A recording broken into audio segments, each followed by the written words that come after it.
Welcome to the Lucha Lounge. I'm your host, Steve DeMarco. I hope you're enjoying your day today, whatever day it might be. Maybe it's Sunday when you catch the video in YouTube format and you've already subscribed to my channel, or you subscribe to the Offshoots Network and you're listening to this on Monday when it drops, or when it re-drops on Saturday, whatever it might be, anytime during the week. Hopefully you're enjoying your holidays, Christmas coming up, New Year, all that. So I appreciate you taking the time to either watch or listen. As I mentioned earlier, I hope you're enjoying your day. January 14th, Reality Wrestling will have another set of television tapings, which air on the CW39 midnight, or on YouTube on Sundays is usually when they drop the latest episode. We're now into Christmas chaos, so yeah, I'm looking forward to watching those episodes. It is late Saturday night. I actually went to Beaumont to catch the Hurricane Pro Wrestling Glory and Pain 11. I caught that because I wanted to get a sit-down conversation with the one and only Masada, who, congratulations, is now the Hurricane Pro Wrestling Heavyweight Champion. He also won the No Rope Battle Royal and beat a partially crippled Danny Ramones. It sounds very similar to when I won the title, because I had actually lost to Max Muscles earlier in the night prior to the No Rope Battle Royal. I did not take the loss very kindly, and I actually tried to cripple. I think I actually almost crippled Max Muscles, and then won the No Rope Battle Royal, and then challenged Max Muscles right then and there, and he got brought out, and I quickly ended his title reign right after that. But again, he had beaten me like 2 or 3 straight times at Hurricane Pro, so I hope Max Muscles is doing well. I know he's having some health issues with his neck and spine and whatnot, and man, I hope he's doing speedy recovery for him, and he gets the attention that he needs. Also, I hope for a speedy recovery for Brandon Collins, the expert. Man, tough to hear about his shoulder, but hopefully he heals up fully. You know, I'm not really worried about Speedy. I mean, the business will be here. He knows that as well as anybody. So hopefully he takes his time with rehab and whatnot, and he comes back stronger than ever, and I'm sure he will.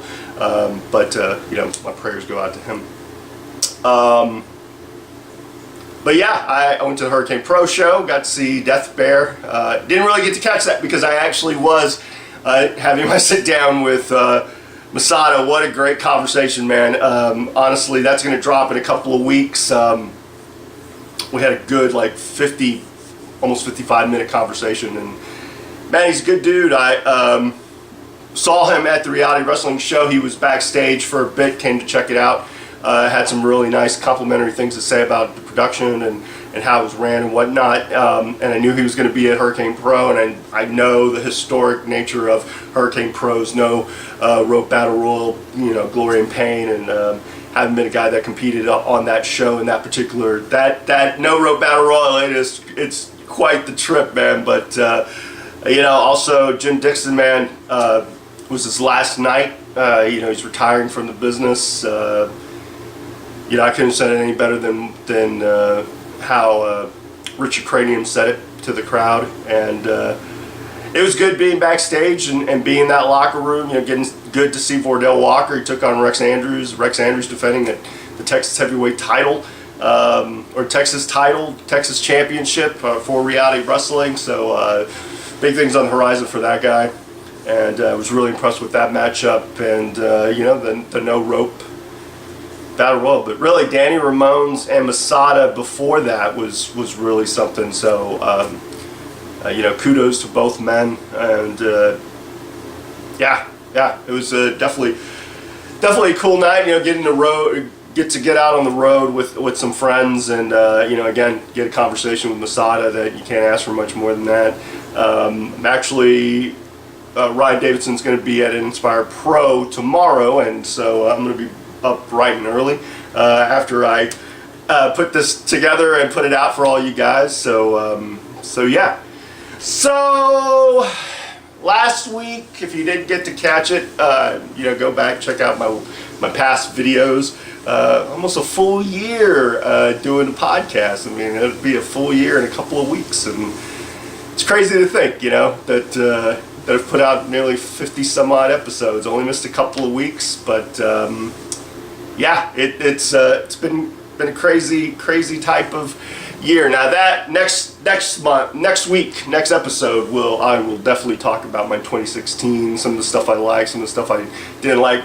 Definitely quite the year for I think a lot of us. I'm curious what the future is going to hold, but 2016 definitely one for the ages. But as I mentioned last week, my last video, at the end of it, I mentioned that January 28th, 2017, I will be returning to the wrestling ring. I will be battling Zenzen. He is, for Texas All-Star Wrestling, he is the longest reigning heavyweight champion of that company's history. I think I am the second longest reigning heavyweight champion of that company's history, and at Best of the Best, which is what they coined it, and what a title for an event, because it's two of the best that company's ever had doing battle. And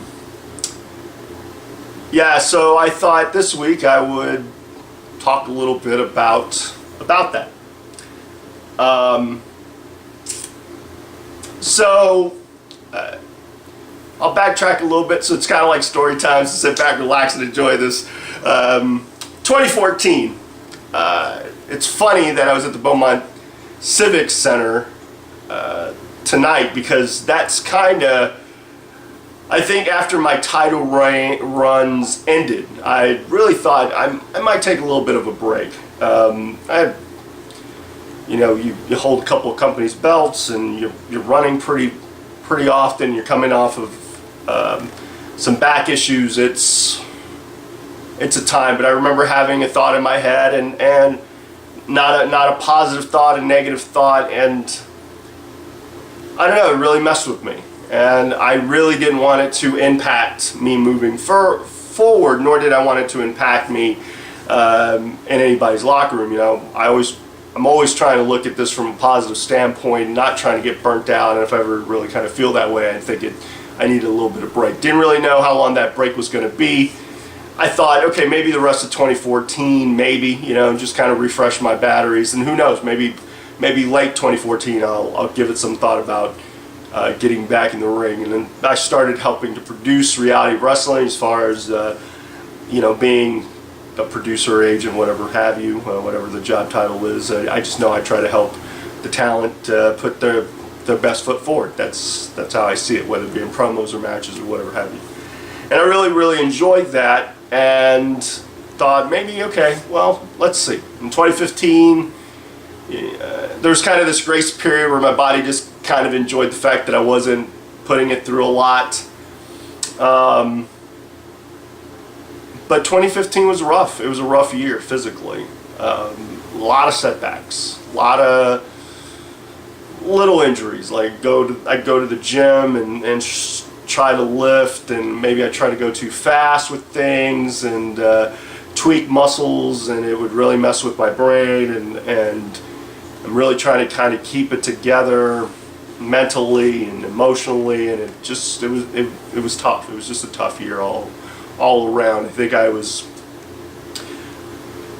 thinking maybe I had my last match, my last match being at the PCW MPX Super Show. That's how I deemed it, Wrestling BC, and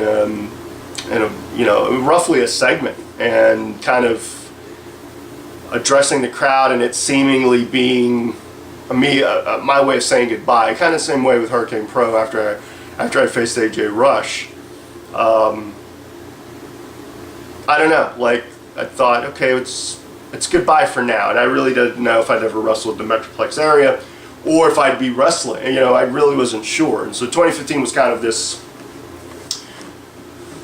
thing in my head. It was, coming to grips, getting older, coming to grips with the wear and tear, coming to grips with just little nagging injuries being more than just nagging, but being stuff that would really set me back and mess with my mind, motivation. It everything was just kind of at an all-time low.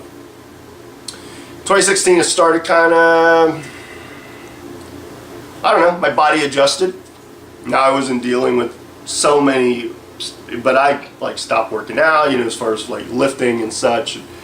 Stopped doing some like high impact things and wasn't really trying to get in the ring. And then 2016, I again starting to feel better. My body, I think, decompressed and was doing yoga on the regular, and you know, especially 2016, really getting started with that.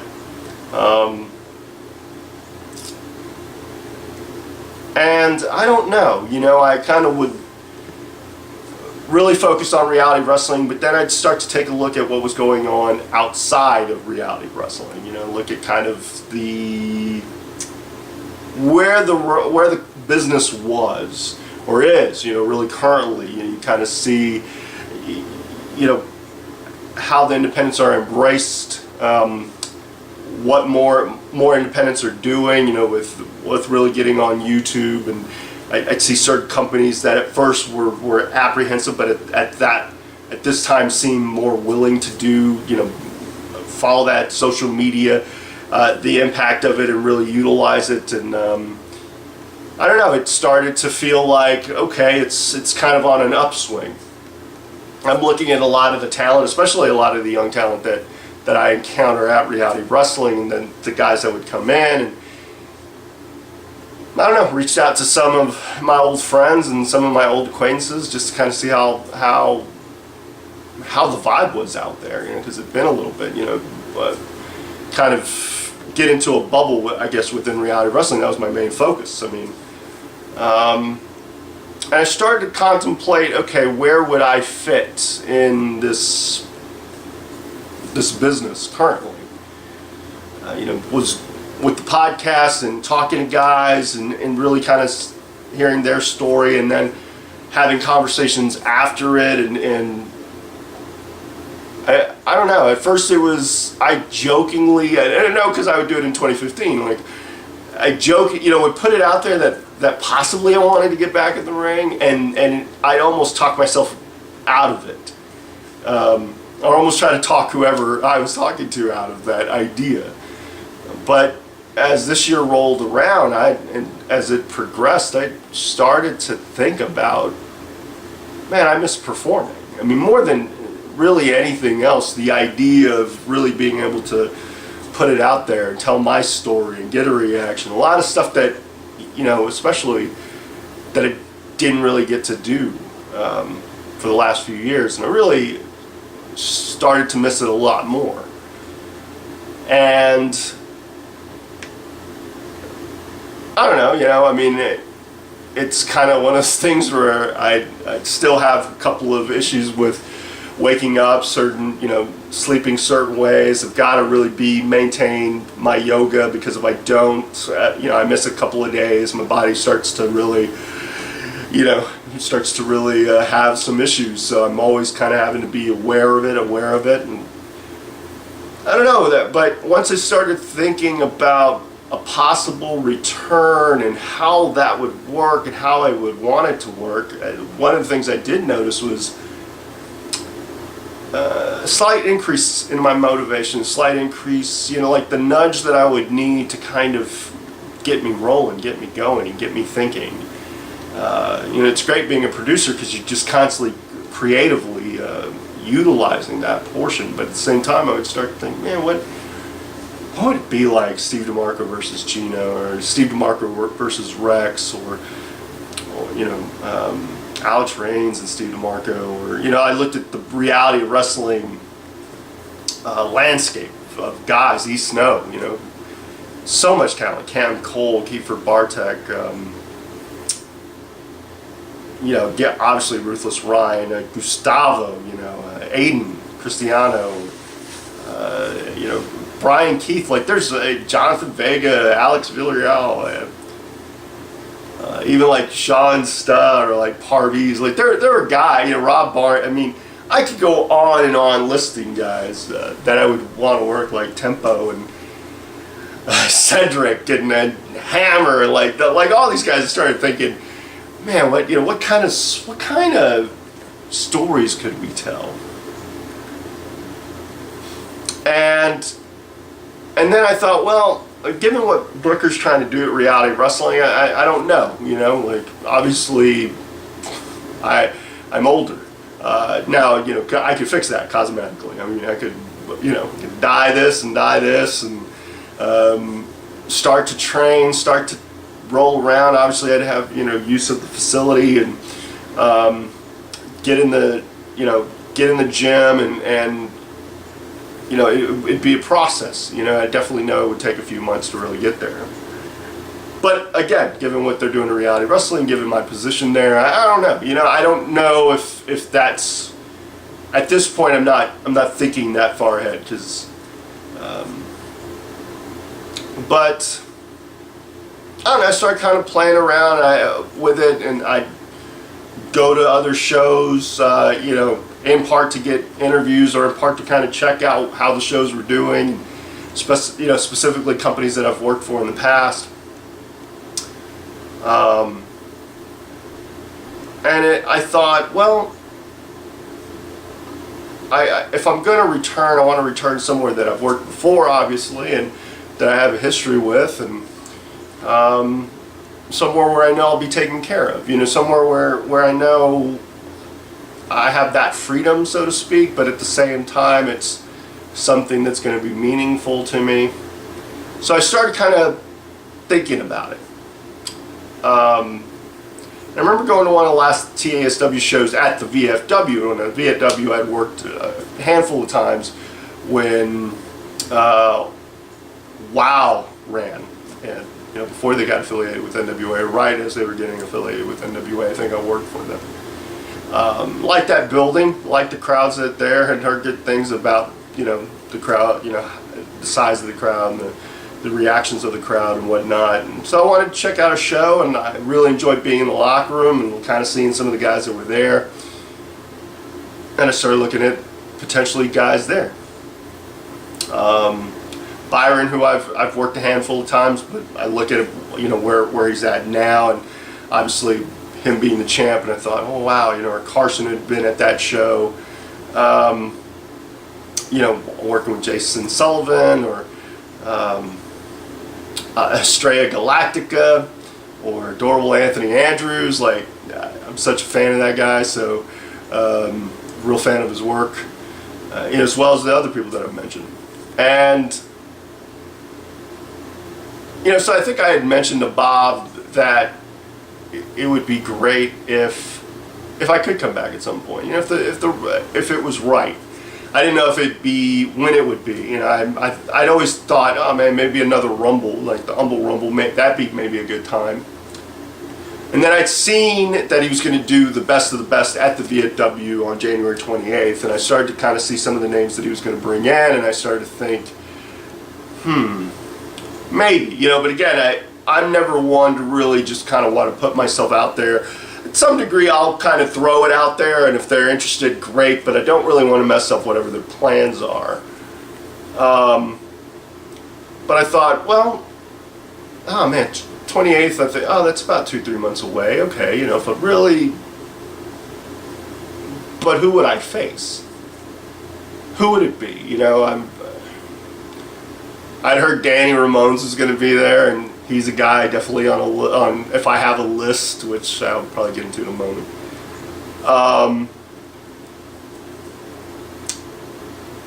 But I really wasn't sure. Yeah, I think Adorable was one of the tops, or Estrella Galactica was one of them, or Byron, you know, because Byron was the champ. Or maybe I get a tag partner and you know, work, you know, I think at this point it's like Nate and Anthony Andrews, they're the tag teams. But anyway, so I threw it out there, but I was like, you know, just let me know. And he was like, well, you let me know when you're for sure. And I said, you know, all right.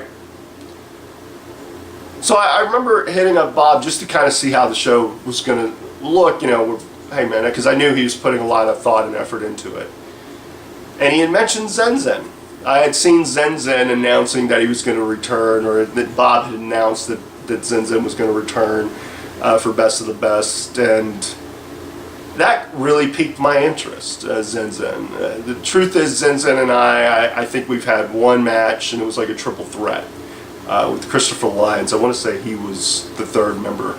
So it was never really a one-on-one, and really at that point, I hadn't won the title. He was coming off a title win. I think he had lost the title, or it was in between title reigns. So I don't know, I was kind of intrigued. Like, I think when I held the title, I wanted to get close to, because I was aware of his record, and I was like, if I get close, I want him to be one of the guys that tries to knock me off, or potentially ends it for me. You know, who knows? I mean, I think it's story-wise, what would make a compelling story. But I knew that he had a number. And so I know when I announced my return, one of my goals was to win the title. I wasn't sure when it was going to happen. I was just like, give me the opportunity. I hope I get a fair shake, so on and so forth. Phenomenal that I got to win at the Rumble. You know, great that I beat Q for it. I really wasn't sure how long that reign was going to last. But the truth is, as I got past a year, I started to think, man, maybe that number's close. I mean, I want to say I was like 120, 130 days away from his, which is just mind-blowing to think of, that I held that title as long as I did, because it was one of the titles that I wanted. The very first time I stepped into that, into the TASW building, it was like that belt, I saw it, and I knew that that was the one I wanted. But I remember having a talk with Bob, and Bob mentioning that Zen Zen had said that if I was going to work it, that he wanted it to be me and him. And I was really truly humbled by being told that, that someone, I have immense respect for Zen Zen. Inside and outside the ring, I think he's a phenomenal person. I have, like I said, tremendous respect for him. And so whatever doubts I may have had while I was speaking to Bob, they all kind of faded away. And it was like, nah, this could be something good. So yeah, that's why I accepted the booking. I mean, well, not just that. I mean, working for Bob and working for TASW, working in that building, on a show that's going to be considered really special, and I think it's going to be a special show, and it's going to be a lot more special now because I'm going to be on it. So January 28th, it's going to be me and Zen Zen, and I'm sure I recorded something tonight for TASW while I was in Beaumont. I spoke to one of their brass, and he wanted me to film something, and so we got something out there. So when it's out there, I'm sure I'll have it, for the next video, whatever the next video is. Hopefully I get it by that point. But yeah, January 28th, 2017, Saturday. Me and Zen Zen, one-on-one for the first time. Might be the only time, and which brings me to potential stuff. And kind of what I'm looking for, so to speak. I can kind of see 2017. I never know when the run will end. I'll put it that way. Like, I don't have an end date right at this moment. Right now, I'm really more or less focused on the 28th. I really want it to go well. I'm hoping it will go well. Physically, I'm feeling better, feeling stronger. I've got about 6 weeks to really get there. So that'll mean some in-ring work. I've been in the ring a couple of times, once or twice before that announcement, just to kind of see where my body was at, just to see if it was even feasible. And then recently I got back in the ring just to kind of see, roll around, hit the ropes, kind of do a couple of agility drills just to kind of see where I was at, and a little sore afterwards. It's definitely gave me a little bit of concern, but then it was just more or less soreness and, just trying to see where it's at. And as I mentioned, I'm really focused on January 28th. That was that was a good goal date, and I'm working towards that. But after that, I'm really going to be looking to take bookings. Next week I'll really get into where I see my videos going moving forward, or where the episodes are going forward. But I know that I'll probably address promoters and bookers and so on and so forth. There's certain companies I would like to work for that I'm going to reach out to in the coming weeks to see about a possibility of coming out there, whether it be for a one-time deal or be for a multiple-time deal, just really depending on what they've got going on and if it works with my schedule. I mean, I do have a regular job that has to be my priority, so to speak, as far as my time goes, and reality wrestling will also be a priority. I put them kind of front and center because of my position within it, for one. And so yeah, so when they're running, I know those dates won't be available, but I am looking to potentially work elsewhere, and there are some companies that I would like to work for, and some areas of the state at least that I want to work for, and kind of see where it goes from there. I don't have too many, I don't have like too many goals beyond that, because at this point I'm going, look, man, focus on the 28th, don't try to get it too ahead of yourself. At the same time, if I go to Hurricane Pro and I go, Danny Ramones would be great to work. That'd be a guy I would love to be in the ring with. Or, I know it could be kind of passe, because eventually, these videos will turn and I'll have to talk about them in an aggressive manner, or talk about them, on their, shows a certain way. But hey, right now I'm just thinking of like, oh man, kind of short list. So Danny Ramones, Jared Wayne, I'm thinking of Hurricane Pro at this point. AJ Rush, definitely, that guy owes me a rematch. Masada. Masada's been on my list for a little while. We've just never crossed paths, but I know he's a guy that I'd want to test myself against. Or Wardell, I was really impressed with Wardell. Obviously, I mentioned some of the reality wrestling guys, and again, maybe our paths cross elsewhere, who knows? And who knows, maybe I start to feel really good and I'm like, nah, I really want to be on reality wrestling television and, try to make that happen. But again, I'm not sure. I mean, there's Inspire. I'm really interested and eager to see where they're at, and maybe I could talk to their brass. I mean, in the conversation with Masada, I was like, man, I'd wrestle Masada at ACW, because that's his home, and I wouldn't mind being in hostile territory. I don't mind it. Or VIP. I hear really good things about VIP. Or MPX. I definitely hear good stuff about them. I hear good stuff about both. And, I mean, there's other companies out there. I mean, like IHWE, which I've never worked for.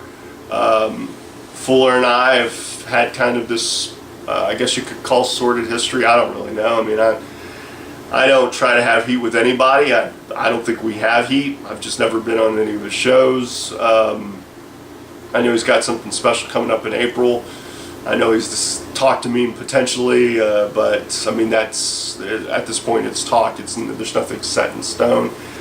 But I will be throwing out feelers to a few companies, and at the same time, who knows? It'd be great if I could really get hot and people want to see me, and at the same time, I'd be willing even to come in and do seminars, so to speak. That stuff, it's kind of out of my control. I'm not looking to get rich. That might be the wrong mentality. I probably should be looking to get rich, but no, I do it for the love of it, and I do it also, hey man, pay me. I'm negotiable. Pay me comparable pay. Make sure that I'm taken care of to a degree, with my opponent. Make sure I'm taken care of as far as not going broke, going places, and I don't know. I'd love to go back to Austin at some point. I wouldn't mind wrestling show that George De La Isla has something going on. I know he's got a lot of young students and stuff. It'd be great to work some youth. There are plenty of places out there. There's plenty of talent out there. I'm really interested in how things are going and where things are going, and again, trying to see where I fit in this industry now, you know, as far as a performer. Yeah, and just kind of enjoy the ride while it lasts. You know, I think that might be one of the, you know, you hate to live with regret, but it's kind of regretful that toward the end of my last few matches performing, that I did have kind of this, I don't want to say negative mindset, but I could see it coming, like starting to set in, and I tried to put the kibosh on it as quickly as possible. So part of me, just from a mental standpoint, just really wants to go out there and enjoy myself and enjoy kind of the camaraderie and the road trips and everything that comes with it, because I really am still enamored by this industry, and I'm still really enamored by getting to see people work and seeing where I could take things with certain people.